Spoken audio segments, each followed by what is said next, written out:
Halo, selamat menonton kembali video saya. Jadi pada episode kali ini atau video kali ini saya akan memaparkan tentang branding. Jadi ceritanya beberapa hari yang lalu saya atau kami itu diberikan tugas untuk menjelaskan branding apa yang sedang kita bangun atau kita menyebutnya personal branding diri kita masing-masing. Nah, sebelum saya mengarah ke sana, izinkan saya untuk membacakan format video ini terlebih dahulu. Jadi formatnya saya bagi menjadi tiga tahap. Tahap pertama adalah tahap ketika saya menjelaskan tentang diri saya. Kemudian tahap kedua saya menjelaskan tentang branding atau personal branding saya. Dan tahap ketiga saya memberikan tips seputar personal branding. Jadi yang pertama seperti yang kawan-kawan tahu, nama saya Rofi, saya berasal dari Klaten dan seorang laki-laki. Jadi saya aktif menulis. Saya telah menulis buku di usia 19 tahun. Itu sudah saya terbit. Ini buku saya. Dan saya juga aktif sebagai seorang pembicara. Dulu pernah jadi pengisi pembicara di UPN Jogja.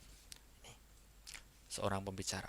Nah, sekilas tentang diri saya, kemudian terkait dengan branding apa yang saya bangun, sebenarnya personal branding saya adalah seorang akademisi sejati.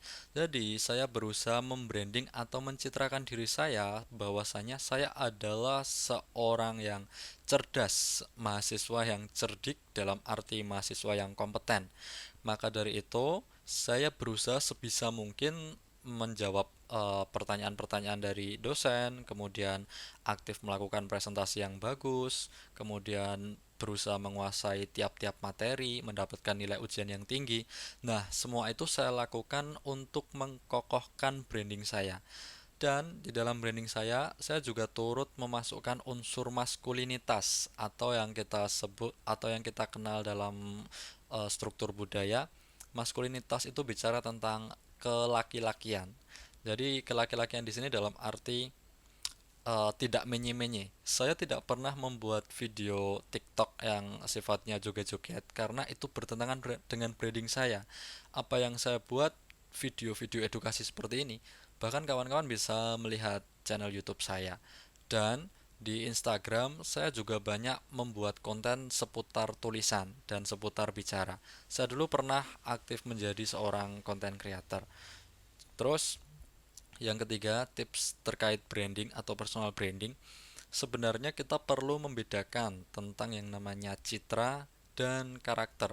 Ketika seseorang berfokus membangun citra tanpa membangun karakter yang sesuai, pada akhirnya eh, personal brandingnya akan lemah dikarenakan eh, contoh real maksudnya orang tersebut dalam dunia nyata itu tidak seperti yang dicitrakan. Karena kan kita tahu ya, citra itu kaitannya sama bagaimana cara kita mencitrakan diri di depan umum yang mungkin begini. Katakanlah saya adalah orang yang pendiam, tapi saya membangun citra periang katakanlah. Jadi di depan umum sikap yang saya tunjukkan itu saya suka tertawa, suka hahi segala macam. Padahal saya bukanlah orang yang periang seperti itu. Dan pada akhirnya ketika seseorang mengetahui sifat asli saya, branding saya akan kacau. Itu adalah tips yang paling besar. Jadi karena video ini minimal hanya 2 menit, saya cukup membuat 4 menit saja dan to the point. Terima kasih.